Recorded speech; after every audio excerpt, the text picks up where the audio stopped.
Hi, everyone.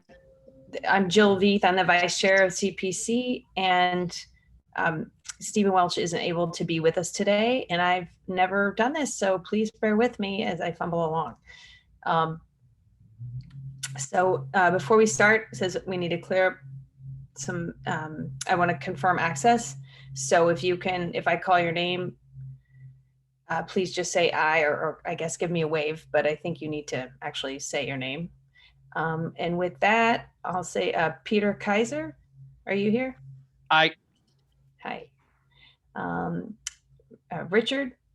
Aye. Christy? And Jill Veith, aye. Aye. On the staff level, it's Sean? Well, yeah. Aye, present. Hi, Sean. And Terry? Here. Chief Murphy? Good morning. Good morning. And Mr. Turk? Morning. The real boss. All right. I think I've called everyone that I see. So this open meeting of the Capital Program Committee is being conducted remotely, consistent pursuant to Chapter 20 of the Acts of 2021. This meeting is convening by Zoom with video and audio recording. There's a good chance we'll also be broadcast via YouTube on the town's YouTube channel. Note that anything presented on Zoom may be captured by recording and broadcast to the public. The town's website identifies how the public may join. With no member of the public present, which it doesn't seem like there is, this particular meeting will not feature public comment. Unless otherwise noted, materials provided to members for the meeting or reviewed during the meeting are available on the town's website. During the meeting, I'll introduce agenda topics and speakers.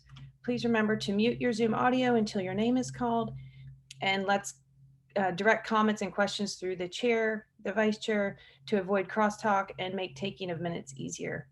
And votes will be conducted by roll call.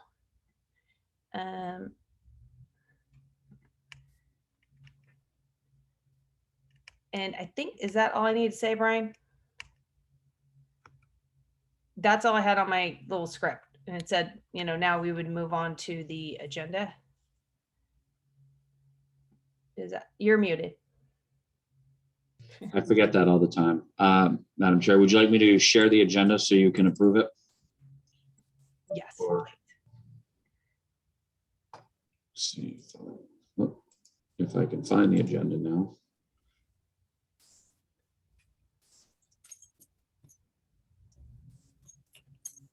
There we go.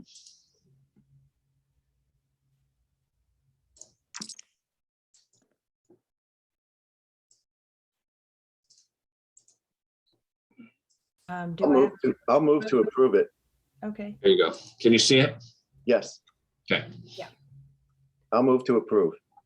Okay. Is there a second? Second. Thanks, Peter. So with a roll call to move to approve the agenda, Peter Kaiser. Aye. Richard Hussey. Aye. Christy Kickham. Aye. And Jill Veith, aye.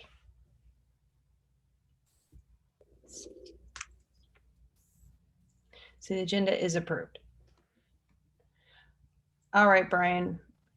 My next move is I think I did the announcement. We're not having public comment. And then should we go ahead and, do you want to start now, or do you want me just to ask Chief Murphy to start reviewing?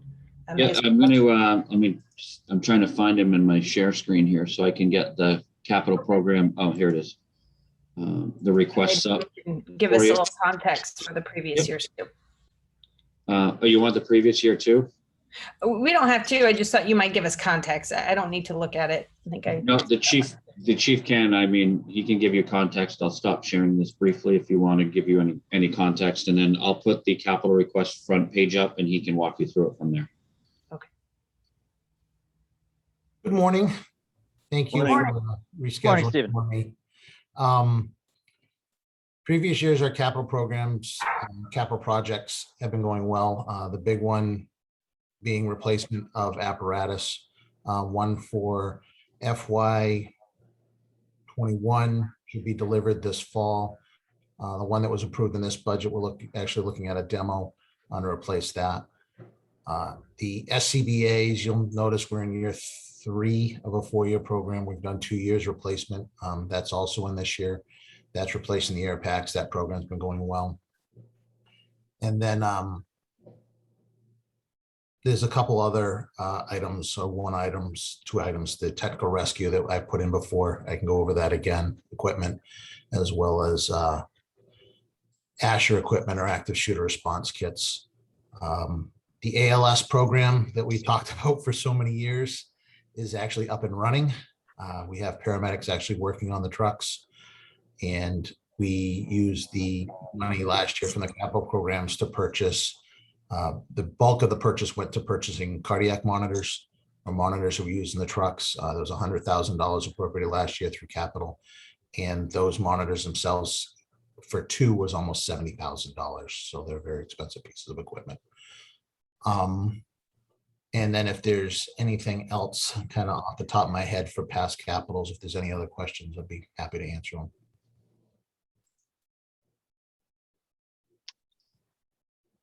Okay. Does anybody have any questions for Chief Murphy so far? Christy? Sorry. Hi, Steve. Just question on this, the SCBA's. So you said you're in year 4, 3 or 4 of a 4-year process? Three. So it went through with last year, the ballot vote not going through. We were approved last year through capital, but it was never funded for our 21 budget. I got it. So over the course of those years, you've replaced you'll have replaced all the units for the. Over the course of 40 years or 4 years, we'll replace the 4. Correct. Okay. And then let me ask you, when does that whole cycle start again? What's the idea behind it is then we'll start to be able to roll a replacement schedule into our normal budget. So it wouldn't be a capital program any longer. Okay, very good. And then the technical rescue, is that the trench rescue? So that's what we're having for trench rescue. That's what it was listed before in previous years. Yeah. I want to think of it more as a technical rescue, because we're getting more than just trench. When it started out, we had the trench class was here, but this equipment is much more than that.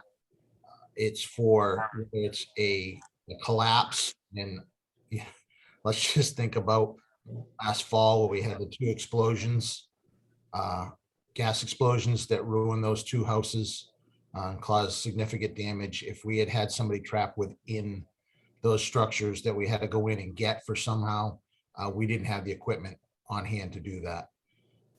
Think of the number of buildings that are moved around the island and recycled, or the work being done on the town clock and the scaffolding, or the antennas that, the towers that we have here. This is all a specialty niche within the fire service of technical rescue, which includes confined space, trench rescue, collapse, and high angle. So this equipment would go to that. Got it. Okay, so kind of relabeled it. And is there any different equipment from what we were looking at in past years, or is it we're looking at the same exact? Looking at the same base equipment right now. Yeah, okay. This will give us a start and give us, with collapse and trench and a little bit of confined space. Yeah. Sounds good, Steve. Thank you. Peter, did you have some questions? Yeah, go ahead, Peter. Yeah, Stephen, thanks for all the supplemental information. I'm just kind of scrolling through the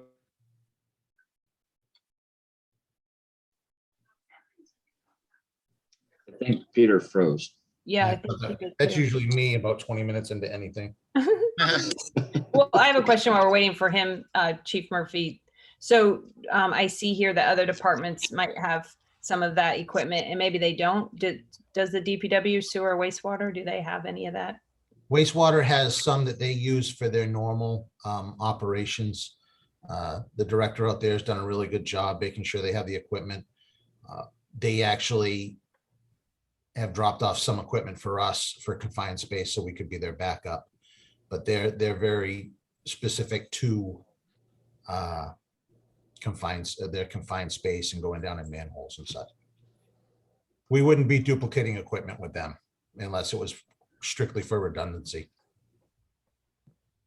Okay.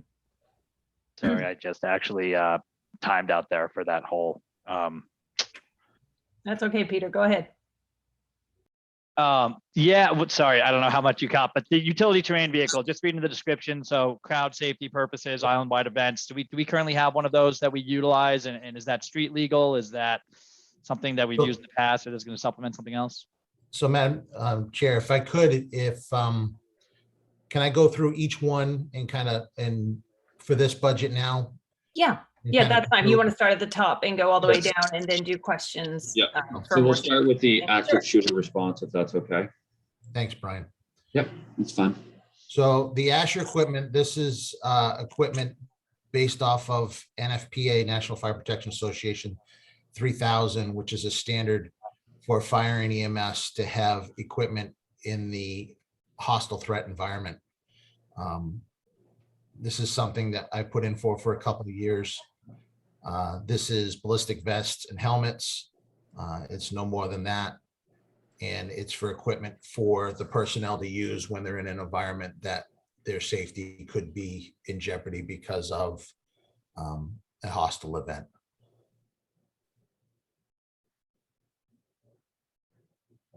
Not much more to say on that one. Okay. Do you want to run through all of them and then go back for questions? Is that- Either way, whichever you want, we can do one at a time, or I can run through them all, whichever you'd like. I prefer you run through them all and then I get a bigger view for me personally. So Sounds good. thank you. The admin car for the training officer, EMS officer, this is a new position that's in our budget for this year. This would establish a vehicle that they could use. This position's idea, as it's being developed right now within connection with the union, would have a take-home car that would be responsible to respond to all first alarm fire assignments. The responsibility would be safety section and a rapid response team when needed called RIC. They'd also respond to any major EMS calls, as well as mass casualty incidents where they would run the EMS sector. So this car is important for them to be able to do their job and to be responsive to the emergencies that would be most likely to happen.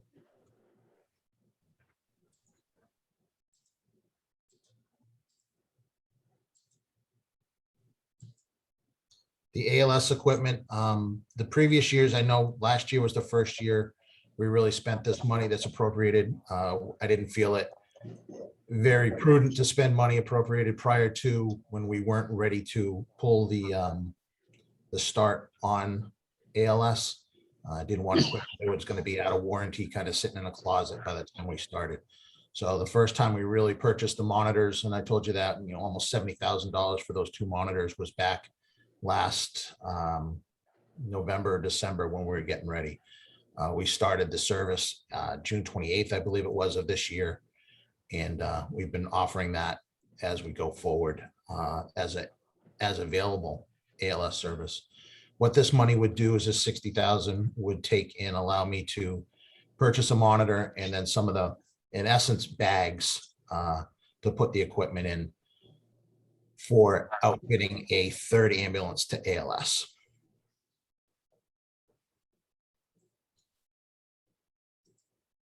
Hey, Brian, Yep.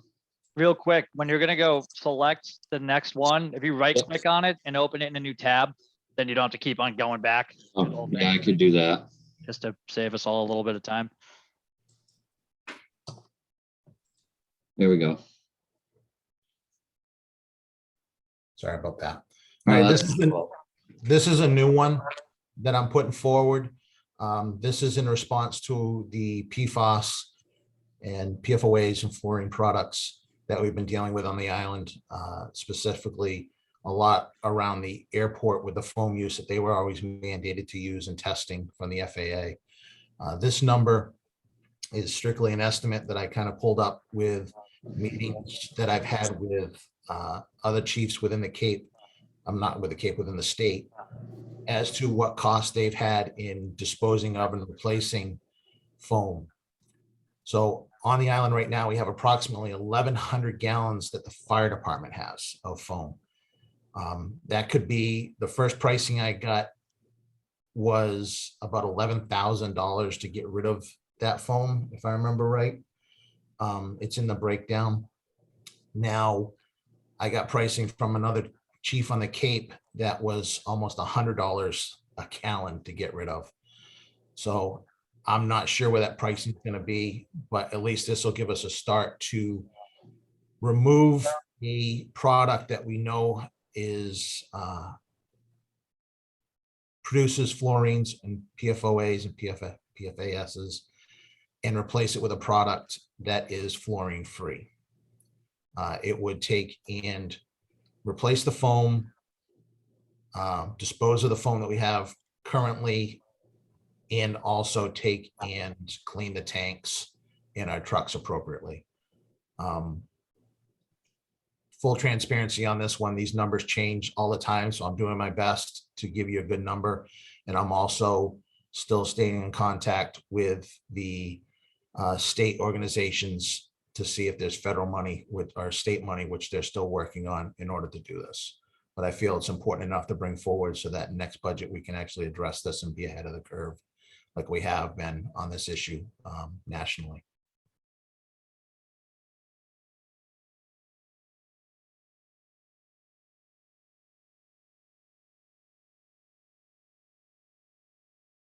So this is on a replacement schedule. This is a 2013 ambulance. It's a Chevy van chassis. If I can be honest, it's when it was purchased as a demo and was grossly under weight for what it carries. Our ambulance are scheduled to be replaced every 8 years. That means every 2 years we're replacing an ambulance, and this is on that schedule.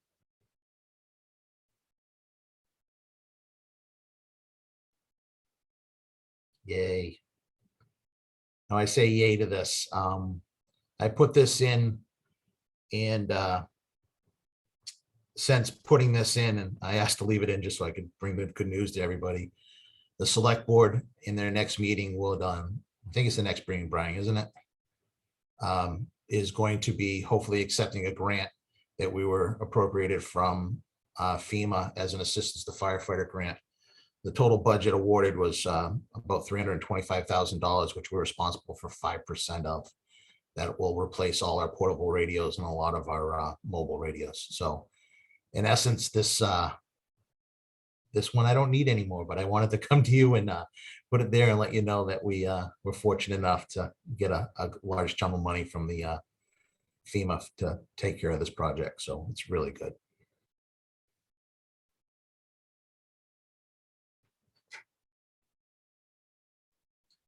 SCBAs, I talked about a little bit. This is a good number that we have from our distributor. This is year 3 of a 4-year since we started doing this 4 years ago with the pause for COVID. In the end, once we get these all replaced, we're going to roll them right into our budget and start replacing them as needed instead of having it being a capital project. And that's for 10 air packs and 20 bottles. So it gives us 1 extra bottle for each air pack and an extra mask for each air pack. All right, this is the utility truck. This is the truck used in the station by the shifts. This currently is a 2005 Chevy Silverado. I included some pictures of it. The current truck is, like I said, used daily by the shifts. We used it when we were out giving COVID vaccines to the homebound. We use it on beach calls that we may have to go down the beach. We use it to plow our ramp. We use it to pick up hose on a fire scene. We use it. It is truly a utility vehicle. I haven't been able to get a price back from MHQ, who is the state bid, one of the state bid organizations for flying vehicles. But my idea behind this is an F-250 truck with an extended cab, not a crew cab, with a utility box on the back so we can keep some equipment in it, but still have the bed to use to pick up hose and all the equipment of a fireground to bring back, and still be able to use for like we do for beach rescues and the such.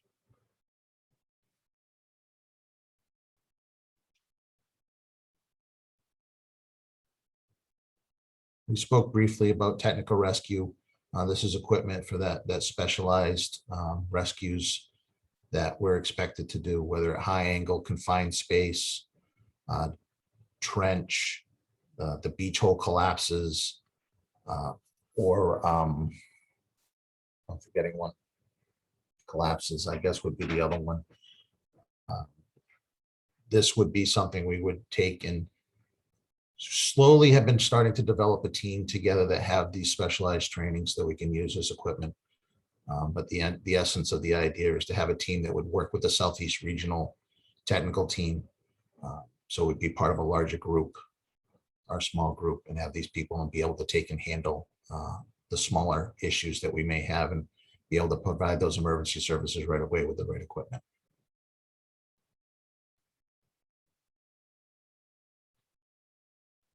The UTV, this is a new request. The idea last year in the budget, we had a enclosed trailer that was approved. That's still waiting on delivery with everything else. It's difficult to get a lot of this equipment through. But the idea behind this would be a MCI/event trailer where the UTV would be in it. The UTV would be a two-seater. In the back, it would have an area that we could put a Stokes basket kind of stretcher assembly in the back of it so that we could take and get into smaller places and be able to take and take people out of it. There is no intention of it being road legal. If we were going to go there, I'd go to a different model, which is called an ASAP, but that price would be over $100,000, probably more on the lines of $125,000 for a unit like that. This is a simple Polaris with a lighting package and a unit in the back that could take and hold one attendant and a patient in the back. We could use this at events, going to that whole reassessment of how we staff events and large scale events. This trailer would be there instead of us putting an ambulance on site. It would be able to be kind of like a first aid station with the equipment necessary in the UTV being able to move patients and equipment much easier through crowds or on the beach, which we can't get onto now unless we have a pickup. Pete, I hope that answers your question you had. Thank you. Great. So can I ask a broader question, just since we're looking individually, I don't see the whole sheet on here. Does that mean that you're looking at like 4 vehicles in an ambulance in total? So if you call a Polaris a vehicle, which I do. Yeah, it would be 4 total. Okay. Is that kind of normal every year? This is my first year, Chief, sorry. The ambulance is on a replacement schedule. Yeah. The additional EMS car is a new position, so that would be an every 8 to 10 year cycle after this. The pickup truck or the utility vehicle is really would be on a replacement schedule, but more as an as needed, keeping an eye on that truck. As you see, we spent 16 years with the current truck as it is now. And this one I'd expect would last, as long or maybe even longer because it'll be inside. The last one for the first 90% of its life was always outside. Right.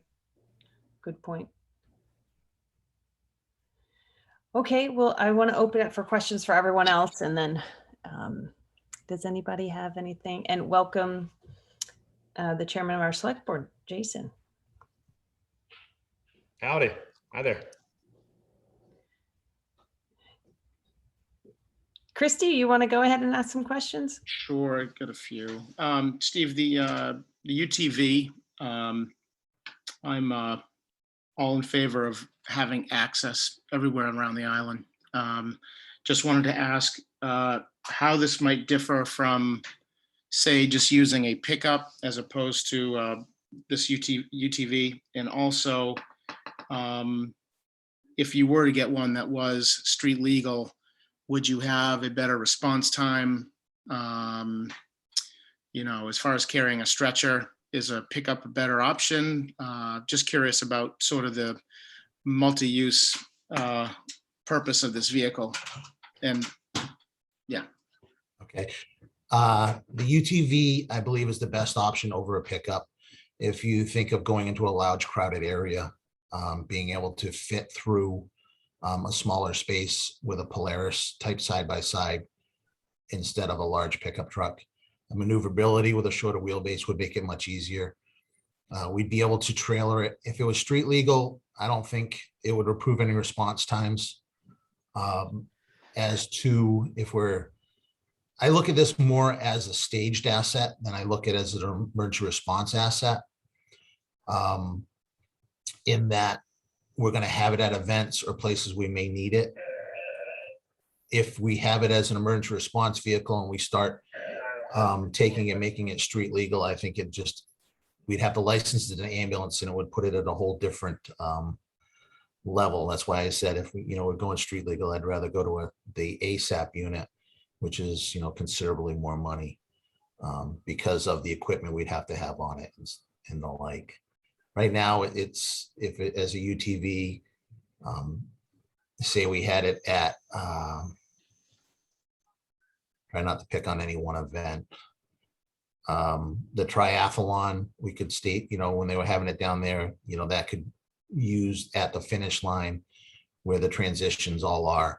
And then if there was anything like in the close area, although I might get in trouble from the police chief, we could run it down the street to an area, but to have it respond out of the station or anything like that, I don't think it would be detrimental to response times because it just wouldn't move as quickly with the proper equipment as a proper ambulance would. Hopefully I answered your question on that. What was my other With question? this on that, if you don't mind me asking, would that be a kind of vehicle that you want to see more of so that you can have them on the beach and accessing tighter areas?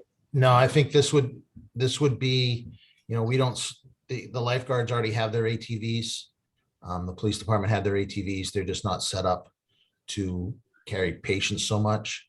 They do have the basket that they can tow behind, but I don't think think of being that patient who's put in the basket and left alone as you're being pulled off the beach.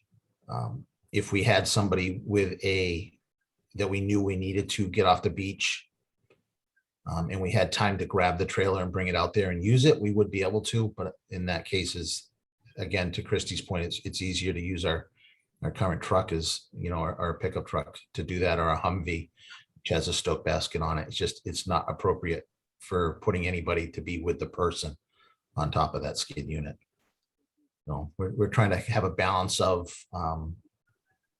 spending the right amount of money so that we get the product we need, but not spending so much that we're kind of over the top of what we need. Okay. All right. Thank you. Christy, you want to keep going? Yeah, just might not really touch on any of these, maybe the advanced life support, but Steve, is the ALS reserved for that one ambulance, or do you have, is there a way to outfit a small sort of ALS pack for any of these remote vehicles? No, because the problem comes down to the state licensing. If we had a vehicle, and this has been an issue on the Cape, if we had a vehicle that was an ALS intercept vehicle, Yeah. now we're taking and putting one person into a vehicle and kind of tying them there, and if the only person that could drive that person would be that vehicle, because of state licensing, how the inspectors read it, is a paramedic. Yeah. Now we're very keyholed into a very small percentage that we could use it. I think our distribution of personnel and our staffing is much better suited to where we're doing it now. I know the idea of intercept vehicles have come up in the past, but taking that one person, we're still gonna put them on the ambulance when the ambulance gets there. Yeah, If they gotcha. get there earlier, but I don't think it's appropriate or a wise investment. Got it. Thanks, Steve.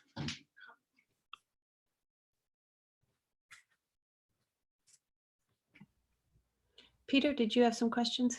Yeah, sorry, I was trying to catch you before we moved on from the utility vehicle, but, and so just so I'm clear, can this utility vehicle be outfitted with a stretcher, a full stretcher on the back of it? So it depends on what skid unit, or skid unit is not the right word, what we get to put in the back. Right now, I have it priced out as a stove basket that would slide in and be secured. I wasn't able to find with this one vendor that I put the pricing in, being actually to be able to put one of our older stretchers in, which is possible. So they have both units. It's just right now with the way this priced out that I used for an example, they didn't have that option, but I'm going to try to. And so the main difference between this and let's just say an ATV, which it seems like the town has a number of, is that somebody could be providing assistance in the back of this with a patient, so to speak. Yes, that's the most easiest ways to put it. It's going to carry a little more equipment with a little storage under where the patient would be. Mhm. And that's about it. The other thing too, and I don't want to get too far ahead of this, but it's the possibility that if this vehicle starts being used appropriately and the way I feel it could be a flex vehicle that we could take the unit that's in the back of it out and replace it with another one for firefighting that may carry, a little bit of water that could go in and put out brush fires in places. So we could start using it for control burns and stuff like that. I don't want it to be that main mission of this unit right now. It needs to be for EMS and for events to relieve the stress on the ambulances. So we don't have an ambulance sitting there. But there's the possibility that it could flex in to do other things as well. And so to your point, let's say the triathlon, for example, if this was stationed there in a trailer ahead of time to provide response, would you not foresee having an ambulance station there as well? I mean, something like a triathlon seems like it would probably behoove you to have an ambulance there also and be redundant, but. Correct. And the idea behind this is that we wouldn't have an ambulance there. We would have this there for the event. And then they would treat everything on scene. And if they had somebody they had to transport, as soon as they make patient contact, everybody knows 95% of the time whether they're going to transport right away or not. They could call for the ambulance. They could get all the care done, get them packaged. So when the ambulance showed up, the transport's done. Got it. Okay. And I mean, I guess lastly, in reference to large scale events that this would be used at, I mean, it seems like there's currently a push in opposition of large scale events. So, I mean, if let's say futuristically, if it went that way and there weren't as many, large, multiple thousand person events, does that reduce the necessity for something like this? Or do we just start putting it at smaller events because we have it?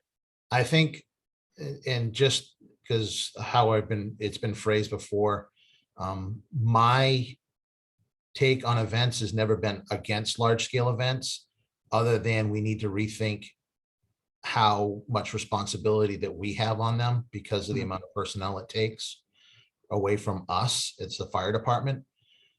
And I've been always, very open to discussing other ways to take and meet what's needed at these events. So this would take and help in that I wouldn't be committing equipment that's, specific to protecting the rest of the island. I'd still have to commit the people to it, but I'm not staffing an ambulance there. I'm staffing this trailer, which would be specific to the event. So then if I needed that fourth ambulance on another call, it would still be available in the station. So this is a very adaptable vehicle in that it could be used, whether it's the Cranberry Festival with, almost 1,000 or whatever, or it could be used at the Pops where there's 10,000, or it could be used at the fair for the town where there's a couple hundred people, every hour throughout the day. Think of it as a portable first aid station with a unit that can take and go get people through tighter areas and bring them back to an area to be treated and transported. And more efficiently than say an ATV. much more efficiently than ATV. And I can tell you from experience, being in the basket of behind an ATV trying to treat somebody who is very serious, you can't do it. And it's a danger to the personnel as well as the patient. Gotcha. It's much safer. Did you see other say Massachusetts fire departments with vehicles like this, or this starting to be a Absolutely. trend? Gotcha. Absolutely. So whether it's Foxborough at Right. Gillette or Yeah. whether it's, rural departments, we're not on the leading edge of this by any means. Gotcha. That's This is good to know. what a lot of departments have. Gotcha. Thank you very much. If I have questions about other ones, Jill, should I just jump around or? Well, I was just gonna ask, we might as well keep talking about the vehicles for a Right. second, if that's okay. No, I did- certainly fine by me. No, you're triggering a lot of questions for me, but I'll try to keep them brief. When I lived in big city a long time, and they had these smaller, like 4-door hatchback, almost like, newer station wagons. I feel like they were Subarus or something. And that's kind of what they would take around for smaller events. And so I guess this vehicle you're talking about still sounds like it's a truck. Yes? Like, It's a UTV side by side off-road utility vehicle. okay, not a- that's for the not a- Polaris, but the other trucks we're talking about, I think they're all trucks, right? So And yes, so the EMS officers would be an Explorer or something like that. It wouldn't be a, Right. And is there any value in looking at a smaller car? Again, our roads are small, and I'm not trying to dictate what you get, but I did notice for kind of, I'd say lower threat emergencies, the hospitals where I lived, they would send these smaller like sedans. so what you were probably seeing was it's one of two things, depending on how far on the forward edge they were. It was either a community health kind of community paramedicine, community health, where they were going out and checking on people, taking vitals, kind of like a visiting nurse, or it was a supervisor that would respond with an ambulance in order to provide additional help for the larger calls. That would be my thought, is what you were seeing. I think it's for people that didn't necessarily need to go to the ER, but they could come to you, like you said, check vitals. But if the person, maybe they're having a panic attack, I mean, whatever the example is, they could still go into the car and be taken to the hospital nearby. We couldn't do that in the state. The state, Massachusetts, you can only transport people in an ambulance. Oh, that's crazy. Yeah. For us, and once we receive a call for service, I got you. we have Okay. to send an ambulance. That answered a lot of questions right there. I just thought for some of these smaller things, like, when my grill goes off and you have to show up, and I think my house is going to burn down, but nothing's really the matter. It just seems like, smaller vehicles might be a good time to introduce. And I don't mean to degrade that thought at all, or be to sound like I shouldn't, I guess, without saying anything else. No, it's fine, Chief. I'm very ignorant here. If you have a grill fire, or if you have a fire, whatever size it is, let us show up with the tools that we need to do the work, because that fire may be very small when you call, and it may not be a big deal that you think it could be, but by the time we get there, it could be much larger. That's a question that has come up in the past, whether, we could respond with a pickup truck to fire alarms. And for most of the calls we could, but what about the one call that we shouldn't have?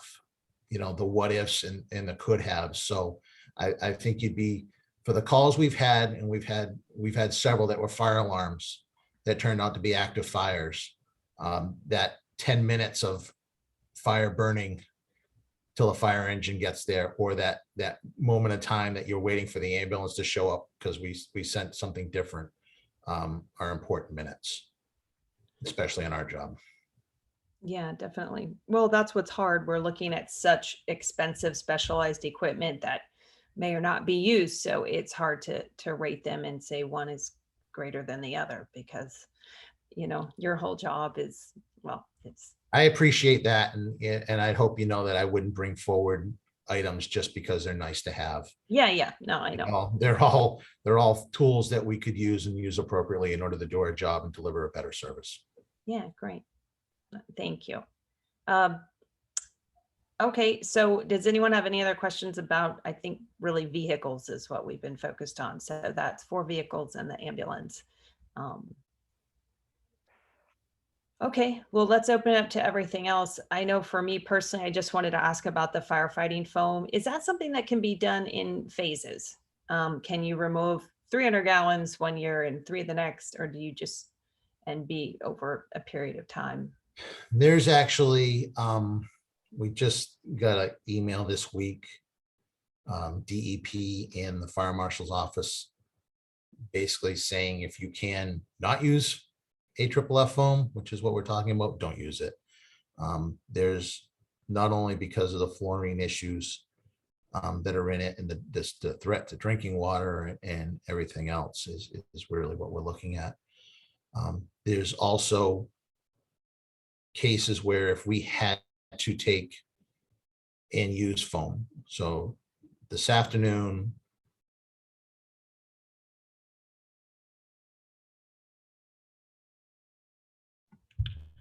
Oh, Chief Murphy froze on me. Did he me too. freeze on you guys too? Same for me. Okay. He's frozen for me, everyone, I think. all right, I apologize. I froze. Oh, you're back. I told you it happens. It was 45. You're right. You're right. Keep Um, going. That was a Where neat did trick. where did I, so I don't repeat myself, where was I at? Do you remember? It was still pretty early. You were basically saying that I think your work, I don't know that you're required to replace everything this year, but it sounds like they want you to stop using it right away. I just didn't know if that could be phased out in terms of removal and replacement. So without going through everything again, if we were faced with a situation today where a gasoline tanker, whether we're looking at one of the local fuel deliveries or a delivery truck to one of the big service stations or the tank farms, was involved in an accident and caught fire, we'd have to use foam. We'd have to use the foam we have.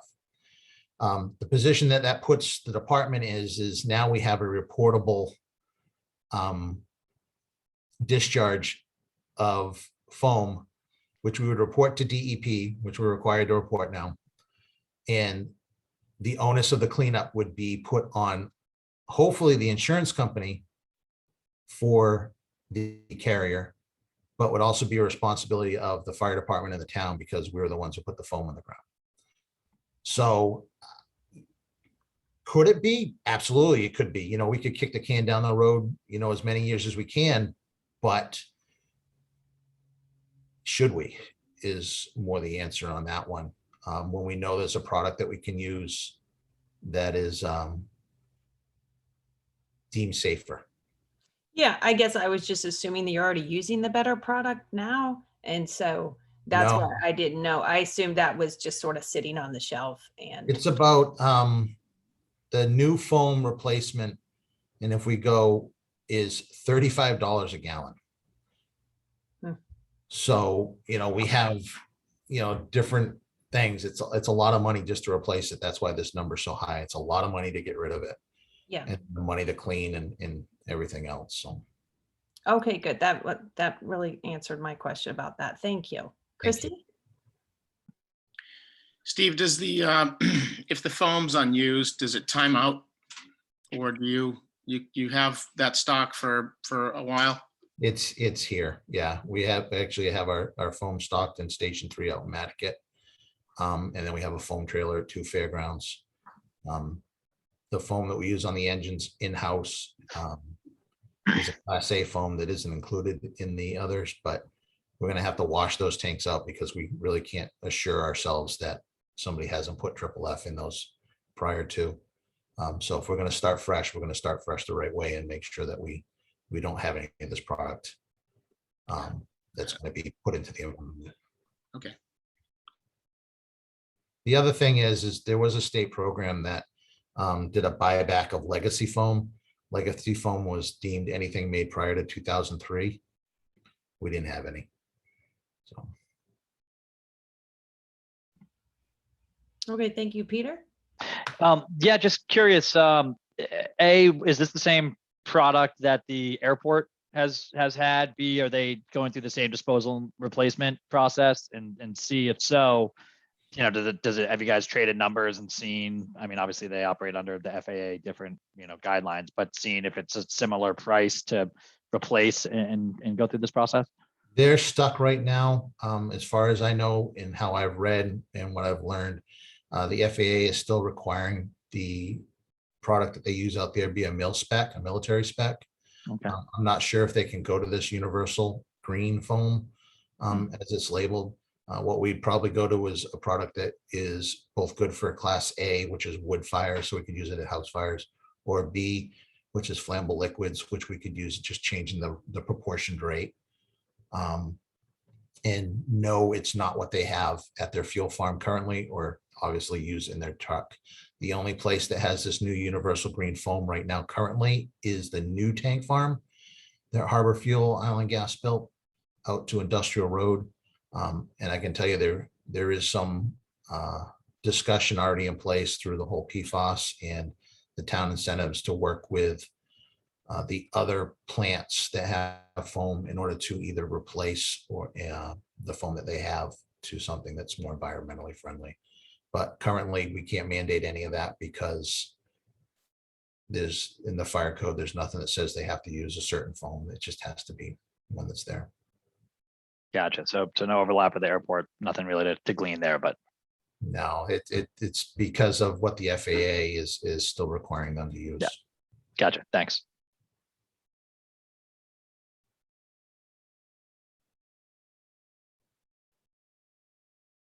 Anybody else have any questions for Chief Murphy about everything? If we can move on to just different requests, just a couple little quick hitters. Yes, yeah, no, please ask away. Yeah, and you might have said it's the ALS. So that's been like kind of an outfitting cycle that we've been going through with the ALS equipment. And this is the last of the last ambulance that we're outfitting. So we did two, we did in our last budget last year, we did yes, this will be the last because I have money in this one and then next one. So this is the last request. Gotcha. And then those are good for indefinitely, or is that another thing that'll fold into your operating budget? Hopefully it'll fold in the operating budget. I guess it would really depend on what the prices of the monitors are going to be. Right. Gotcha. And what the replacement schedule are going to be on those. So no idea on a replacement schedule yet. Not whether or yet. not we'll It's see that. also new for us right now here and, you know, kind of learning how we go. I imagine there's probably going to be a 10-year cycle on them. And Gotcha. if they're, you know, $30,000 now, they could be a capital expense by the time they come to be replaced. Okay, great. And the portable radios, I mean, great. It sounds like we have a grant that's going to cover most of it. Are those obviously interface with police department, other town departments? I mean, they're on the same bandwidth. They're all kind of. So this is, yeah, so they were all the trunked 800 digital. Nantucket was one of the first in the state to go digital 800. So we're actually well ahead of the state and where they're at. The state right now is just going through an upgrade of their system with the state police, and they're still a couple years away. So these are the same radios, the same type of radio we're using now, 800 digital trunked. They're improved. The radios themselves are actually firefighter environment spec radios, whereas, you know, for intrinsically safe, the fail points that you see with line of duty deaths being the antenna, the mic cables and stuff are higher temperature and stuff like that. So a better product for our firefighters, and we're paying, you know, and I can absorb it in my budget of 5% cost. So. Gotcha. Awesome. And I think that we upgraded the police departments last year or in the last 2 years. I believe, someone can correct me if I'm wrong. And I'm assuming that these, you know, for large scale events like the pops, you know, going forward, if we have them, stuff that you guys can kind of communicate between departments over these. Yeah, we can do that now. And Yeah. I think they're in the process, either a capital this year or prior to replace their radios for several $100,000. So the difference being is their radios, they all do the same thing. Yeah, that's what I was the crux of it. Gotcha. And then lastly, the active shooter response gear for the fire department. Are you seeing that in other community fire departments also, just like Yeah, the, it's, as you it's a said, topic through the state there, through the fire chiefs of Mass and the meetings I attended, which has been nice online. I've been able to get most of them over the past, year. It is things that other departments are doing. And like I said, it's an NFPA standard that went through after the Las Vegas shootings with the events that they have there. And what they had going through. And it was actually, this standard set a record for being approved by NFPA because of how fast it went through, because they saw the necessity of it. Gotcha. Okay, thank you.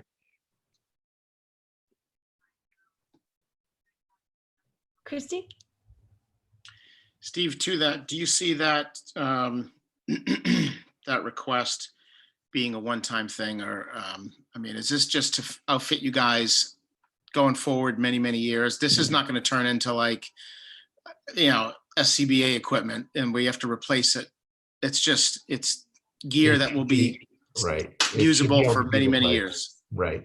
Okay. We've been trying to do, I have one person who's doing their, doing a lot of due diligence, searching these packages out and getting, what would be the best quality we can get for the money as well. Shane Perry's been in talks with a bunch of different distributors and manufacturers of this gear. So we're not buying something that would have to be replaced within, 2 years, just out of simple use. And then this would be something that would be part of safety equipment going forward. It's just the initial purchase is a large chunk. Got it. Anybody else have any questions for the chief? I don't. Thank you so much for your time. Do we want to, Brian? Yeah. do we want to just briefly discuss the out years? I think that's, or no? Have you been doing that or no? Yeah. We Yeah. did last week Okay. with the school, but and then, so if you want to go ahead and talk Yep. about the big Sure. ticket item coming up. The one thing that I worked on in years past, coming before this committee and working with Stephen, is that vehicle replacement schedule that it's all put out in Rick, I think, attached it as part of the agenda that shows when each one and what the useful years are expected out of each piece of equipment we have. The big one in this item, as you're looking at the spreadsheet, would be a sconset station and the idea that that could be built. I brought this before the committee, I think 2 years ago. Christy, Peter, Jason, you remember? Yeah. Yeah, it was a couple years ago, and Probably we at kinda least. had it as a placeholder Mhm. with the thought, and we did a feasibility study several years ago. We hired an architectural firm. They priced out what it would take to turn the current station out there, which is really just a garage, converted schoolhouse that's now a fire station, into a proper fire station. And actually, looking at the cost, then it was, with everything that would have to be done, the remediation, lead paint, replacement of everything, it was actually cheaper to build a new station even then. Going forward, there is still some hope that we could find land to put the station on. And then we have partners in Sconset Civic, as well as the Sconset Trust, that are very appreciative that we're even looking at this and wanting to work with us in how they can, in order to make this happen for the east end of the island. And then the other out years, like I said, are just the replacement schedules really on the different apparatus and how they go forward, and how, next year's budget's developed. Honestly, we made changes last year where we had our front due engine on this current budget, start to have problems, and we switched trucks around. So I wouldn't expect that to change with future budgets or people as they develop them.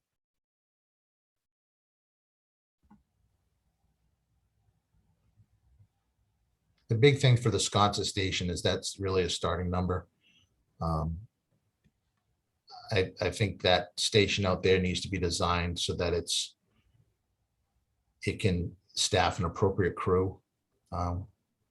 It may be, in my opinion, a little bit higher number than that.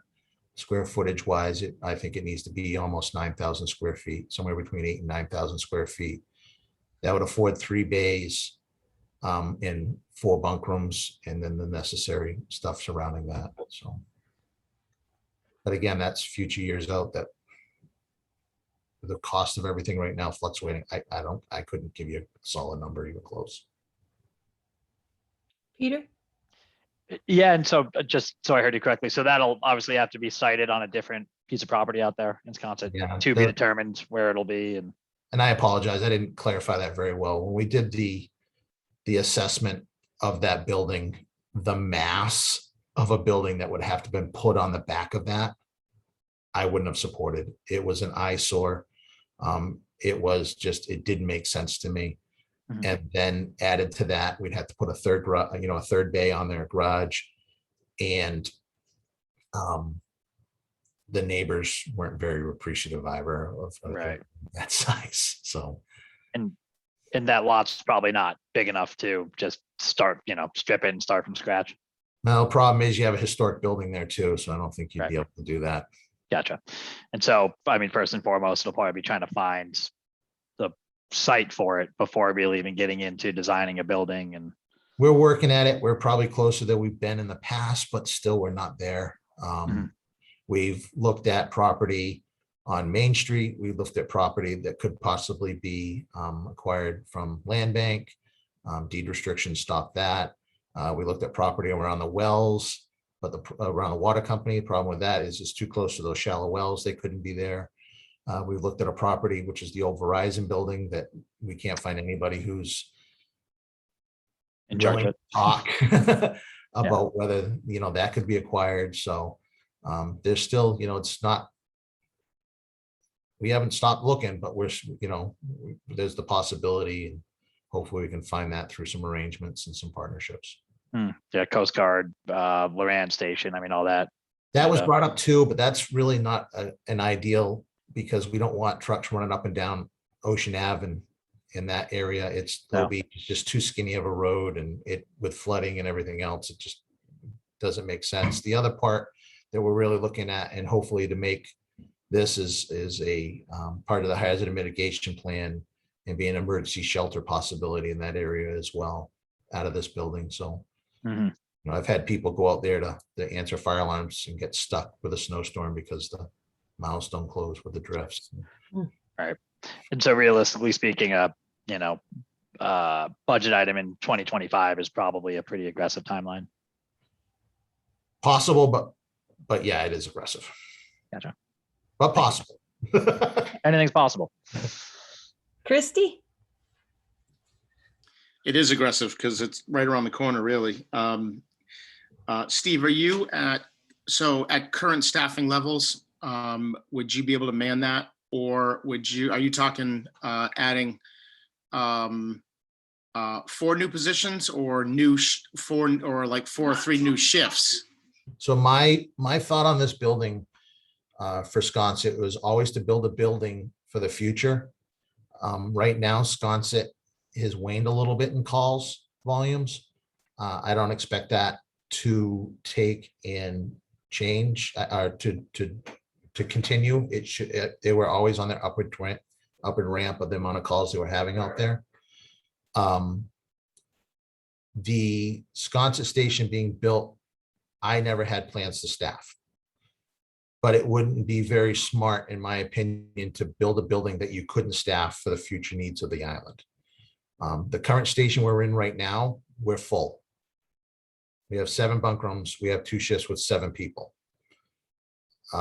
So the other thought is we wouldn't want to put all our eggs in one basket either, and just keep adding people to the center of town when we can have another station on the east end to protect that side of the island. They'd still be a resource for the entire town to respond.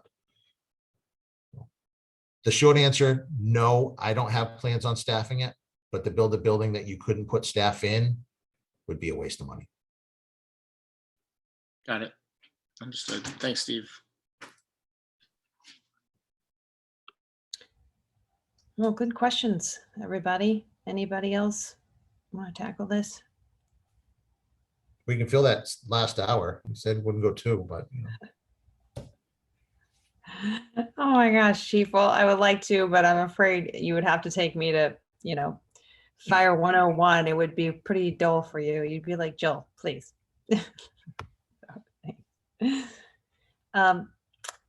Brian, what should we do next? So you have next on the agenda after capital requests and out your discussions for the fire department is green sheet and committee reports. Do we have any committee reports? I would think no, but I'm not sure. Okay. And then next on the agenda after that is good of the order. And then date of next meeting is Thursday, September 2nd at 10 a.m. Great. Christy? Brian, quick question, because we have on here committee reports on every agenda. Could you remind me which committees we're referring to or what it could be? Is it, because I'm just curious. I mean, I'm now on the coastal resiliency, but what are we referring to? We're referring to any committees that any members of that you would sit in on as a member of Capcom. So like if coastal resiliency had a meeting and you would come back and report on some of that to the committee if there was items of interest for Capcom. Okay, then I have a brief committee report. Oh, great. Please. Now so on Tuesday I did meet, it was my first meeting with coastal resiliency. So it was, it's more of just information gathering, but it was met with a group called Arcadis, who's doing a lot of the work, the footwork on the coastal resiliency plan. And it's pretty informative. And there was some members of the public involved as well. And some questions were thrown around. They touched on zoning and governance and certain areas of the island like Matticat. But as I said, it was my first meeting. So, I just only got on there about a week ago. So just jumping into it, but just wanted to let you know that things are moving and it's quite lofty, but interesting as well. So Christy, I'll ask you a question about that if I can. Yeah. Do people take the Arcadis study? Do they take that as fact? Or are you taking that as, one of many studies to come that will be evaluated with other studies? So from my understanding, from what I could see from sitting in on one meeting, I don't know what other options the town has undertaken to review all the material and investigate options. Some of these are, 30, 50 years out, but just trying to get some perspective these days. But as far as my understanding so far, they are the body that we are listening to now and trying to sort of get our feet wet. And maybe from this, there'll be some more detailed components that will require other groups to get involved, so that's where I think that's where it's at. Okay, thanks. I know it's such an enormous topic. I know we're not going to just look to one group to, dictate everything. I'd be shocked if they did that, but Yeah. I know that this sounds like it's the launching point for discussion, and so. Yeah. So anyway. Thank you. Yeah. Well, as a member of the Finance Committee, we haven't had a meeting, so I don't have an update for you, but I think we're going to have one sometime this fall. And in fact, we have one in mid-September, I think, Brian. Yeah. So maybe I'll update you on something there. Anyone else? Not much going on in select board, pretty boring. Nothing to Oh, report. please. It is not, it's never boring. So do I have a motion to adjourn? So moved. Second. So I'll call you by name. Christy, Aye. Peter? Aye. Mr. Burgess? Aye. And Jill V, aye. Thanks, everybody. I'm Thanks, Jill. sorry, I'm kind of new at this, but I'll keep trying. And I'm sure Steve go. will do this later. He had a personal matter.